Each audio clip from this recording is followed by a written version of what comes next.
Shalom Bapak Ibu yang terkasih dalam Tuhan. Masih dalam suasana Prapaskah, mari kita bersama mengingat apa yang Tuhan juga inginkan dari kita, yaitu kita berbagi dengan yang lain. Kita juga bisa membagikan berkat-berkat kita kepada mereka yang membutuhkan. Mari kita bersama berdoa.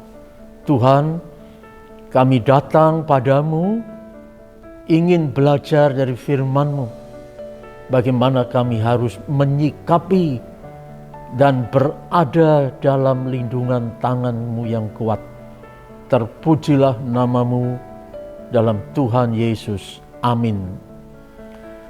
Saat ini kita akan membahas sebuah tema, mengapa kamu mencari perlindungan dari dukun? Dalam 2 Timotius 3 ayat 8 disebutkan, sama seperti Yanes dan Yambres menentang Musa, demikian juga mereka menentang kebenaran. Akal mereka bobrok dan iman mereka tidak tahan uji. Menurut tradisi dan cerita-cerita di kalangan bangsa Yahudi, Yanes dan Yambres adalah orang-orang berilmu dan ahli-ahli sihir Firaun yang membela Firaun. Awalnya mereka pun dapat menunjukkan kesaktiannya, kehebatannya. Mereka pun bisa melemparkan tongkatnya dan tongkat itu menjadi ular. Keluaran 7 ayat 12. Sama seperti yang dilakukan juga oleh Musa di hadapan Firaun. Mungkin melihat itu Musa dan Harun saat menghadapi Firaun bisa keder juga ya? Ternyata tidak. Karena kuasa Allah yang menyertai Musa dan Harun lebih besar daripada kuasa sihir mereka. Sehingga kuasa sihir mereka dapat dikalahkan. Tongkat Harun menelan tongkat mereka. Keluaran 7 ayat 12. Mereka, Yanes dan Yambres itu tentu menjadi malu. Ada banyak cerita legendaris tentang Yanes dan Yambres yang beredar di kalangan umat Yahudi. Dikatakan bahwa mereka ikut keluar dari Mesir bersama-sama orang Yahudi, dan merekalah yang menjadi otak pembuatan dan penyembahan patung anak lembu emas. Itulah sebabnya dalam 2 Timotius 3 ayat 8 disebutkan bahwa akal mereka bobrok dan iman mereka tidak tahan uji. Nama Yanes dan Yambres menjadi nama legendaris tentang orang yang memusuhi Allah dan hidup dalam ketidakbenaran. Apa yang dapat kita pelajari dari peristiwa Yanes dan Yambres ini? Yang pertama, ilmu mantra dan kuasa gelap seolah-olah mampu melakukan hal-hal ajaib. Seperti Yanes dan Yambres bisa melempar tongkat dan tongkatnya jadi ular. Mereka juga bisa menjadikan air menjadi darah, bisa memunculkan kata-kata seperti yang telah diperbuat Musa. Keluaran 7 ayat 12 dan ayat 8.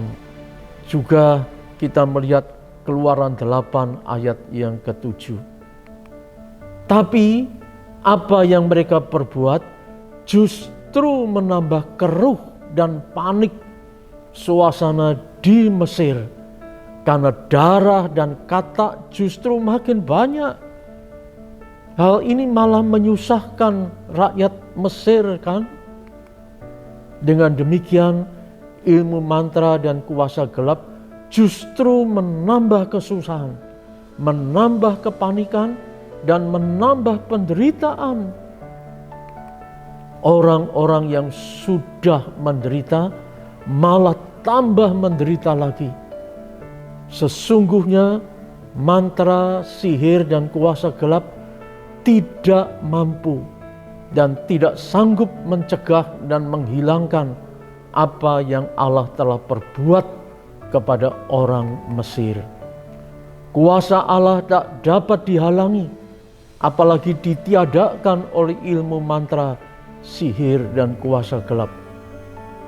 Kedua, ilmu mantra yang dimiliki oleh Yanes dan Yabres pada akhirnya tak berguna dan lumpuh total. Seperti dikatakan dalam Keluaran 8 ayat 18, para ahli itu pun membuat yang demikian dengan ilmu-ilmu mantranya untuk mengadakan nyamuk-nyamuk. Tetapi mereka tidak dapat. Kuasa kegelapan itu pada mulanya terlihat seolah-olah hebat, tetapi ternyata cuma kosong dan tak ada apa-apanya sama sekali. Pasti hal ini mengecewakan Firaun yang telah meminta perlindungan dan pertolongan dari para ahli mantra dan para ahli sihir ini.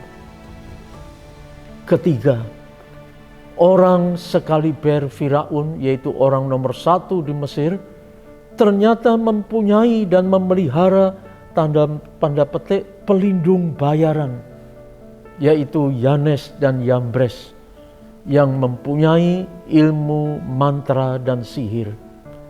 Tugasnya adalah menjaga keselamatan dan kedudukan Firaun. Ternyata mereka tidak sanggup melaksanakan tugasnya itu. Sehingga Keluaran 8 ayat 19 berkata, berkatalah para ahli itu, yaitu Yanes dan Yambres, kepada Firaun, inilah tangan Allah. Berarti Yanes dan Yambres sudah angkat tangan waktu berhadapan dengan kebenaran ilahi dalam diri Musa dan Harun. Karena Allah dengan kebenarannya yang diberitakan oleh Musa dan Harun ternyata adalah Allah yang maha kuasa. Mereka tidak sanggup melawan Allah. Dalam Alkitab kita bisa menemukan berita tentang ilmu mantra, sihir, dan kuasa gelap. Misalnya Beliam dalam Bilangan 22 dan 23.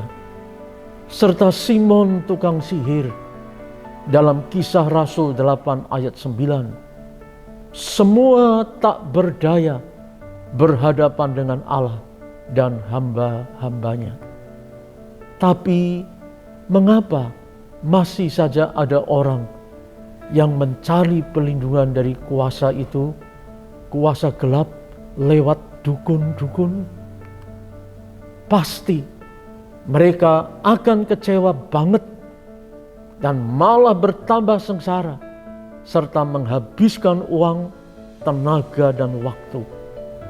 Sebab itu datanglah pada Allah seperti kata pemazmur, hanya Dialah gunung batuku dan keselamatanku, kota bentengku. Aku tidak akan goyah.